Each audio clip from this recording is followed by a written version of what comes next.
So what was really going on 9/11? Well, Pat Buchanan, former advisor to presidents, and he was the Reform Party's presidential candidate, wrote this in his syndicated column in 2004.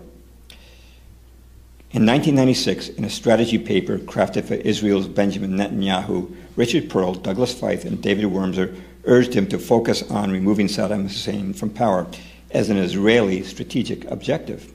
Perle, Feith, and Wurmser were all on Bush's foreign policy team on 9/11.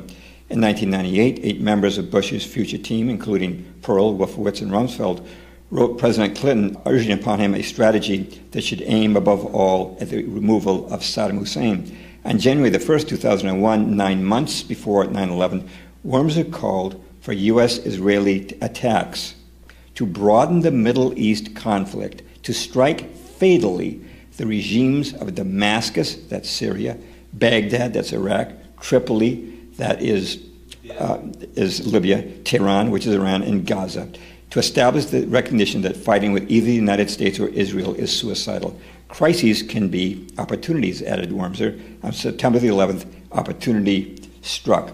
Now, as many of you know, a number of these men, including Wolfowitz, Perle, and Rumsfeld, as well as Dick Cheney, formed the Project for a New American Century, a think tank which produced this paper, Rebuilding America's Defenses, in September 2000, and it called for a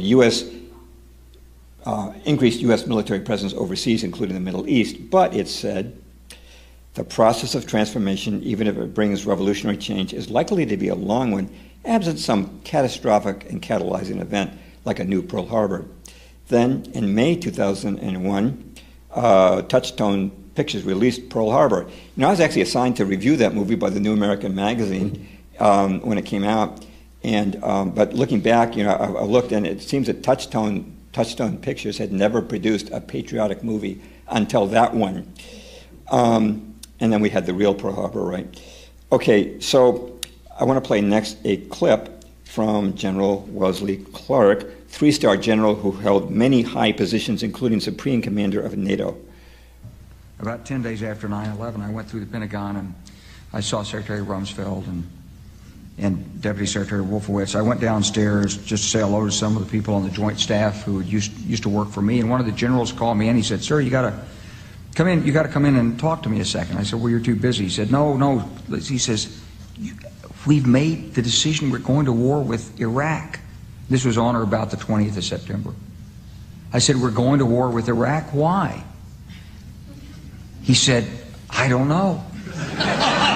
He said, "I guess they don't know what else to do."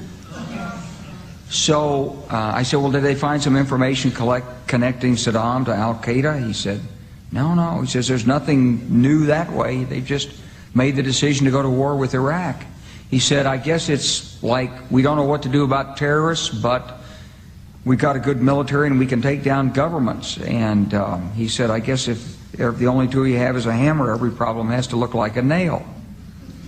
So I came back to see him a few weeks later, and by that time we were bombing in Afghanistan. I said, "Are we still going to war with Iraq?" And he said, "Oh, it's worse than that."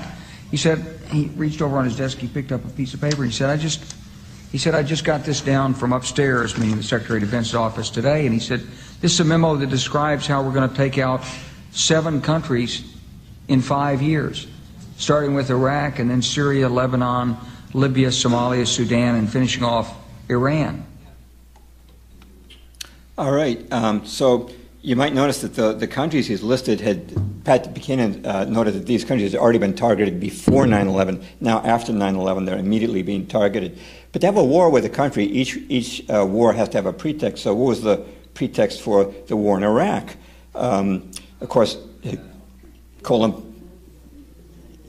Powell went to the UN, and he insisted very strongly that we were in danger from Saddam Hussein's weapons of mass destruction. He said he had absolute proof of these. And actually, you know, even if Saddam Hussein had these weapons, do you think he'd be crazy enough to start a nuclear war with America? We could have turned Iraq into a total parking lot. And actually, Scott Ritter, the chief UN weapons inspector, had already said unequivocally that Iraq had no more weapons of mass destruction before the war started. And after the invasion, David Kay, the man on the right, said that, in his opinion, they had not had any weapons of mass destruction. Then Colin Powell, Abe Crowe, said his briefing before the UN had been based on faulty intelligence. And then you had President Bush making jokes like this. Those weapons of mass destruction got to be somewhere.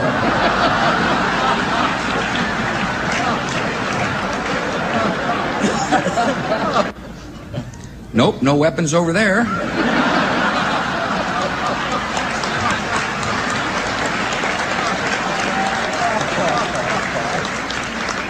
Maybe under here. Well, you know, it might have been funny to Bush, but it wasn't funny to the families who lost loved ones in Iraq, and it wasn't funny to the Iraqis. And we ended up we spent more than 10 years in that war and spent over $1 trillion for weapons of mass destruction that never existed.